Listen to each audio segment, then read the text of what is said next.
কি রান্না করে আনলেন?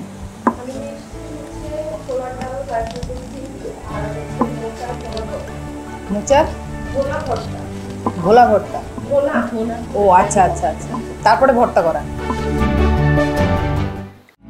তুমি হবে চ্যাম্পিয়ন, দেখবে এইমাত্র একজন প্রতিযোগী ইয়েস কার্ড পেয়েছে, আসুন তার সাথে একটু কথা বলি। দেখবে বাংলাদেশ, যে রাধে সে চুলো বাঁধে।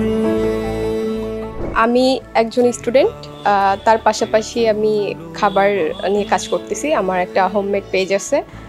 ইয়েস কার্ড পেয়ে আপনার অনুভূতিটা কি? অবশ্যই ভালো লাগতেছে, যেহেতু আমি যেটা আশা করছিলাম যে আমি সিলেক্ট হব, তো যেহেতু সিলেক্ট হয়ে গেছি তো অনেক ভালো লাগতেছে। হ্যাঁ, আমার সেই কনফিডেন্স আছে, ইনশাআল্লাহ আমি সেকেন্ড রাউন্ডেও সিলেক্ট হব। আর অবশ্যই মানে ভালো লাগছে এমন একটা প্রতিযোগিতা করার জন্য। সেখান থেকে যে অনেক সময় সুযোগ পেয়েও যে একটা উদ্যোক্তা হয়ে এখান থেকে এগিয়ে যেতে পারি না, কিন্তু এই যে দেশীয় রান্না এর মাধ্যম থেকে যদি আমি সিলেকশন হয়ে দ্বিতীয় তৃতীয় রাউন্ডে যেতে পারি, এখান থেকে আমি একটা ভবিষ্যতে আমার এগিয়ে যেতে পারবো।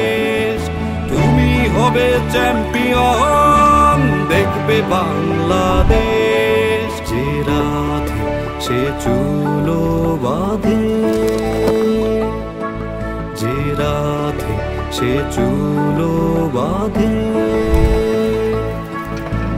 তুমি হবে চ্যাম্পিয়ন, দেখবে বাংলাদেশ, তুমি হবে চ্যাম্পিয়ন, দেখবে বাংলাদেশ, যে রাধে সে চুলো বাঁধে, যে রাধে সে চুলো বাঁধে।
চ্যাম্পিয়ন, দেখবে বাংলাদেশ, তুমি হবে চ্যাম্পিয়ন, দেখবে।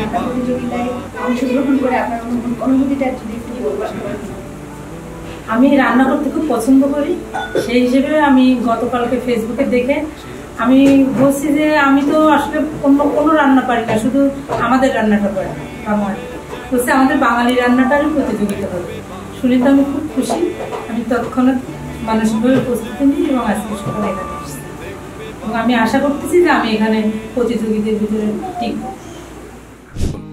বাঙালিয়ানা রান্না প্রতিযোগিতা 2024-এ জিতেনি নগদ 3 লক্ষ টাকা পুরস্কার। দেশি রান্নাঘর, যে রাধে সে চুলো বাঁধে। তুমি হবে চ্যাম্পিয়ন।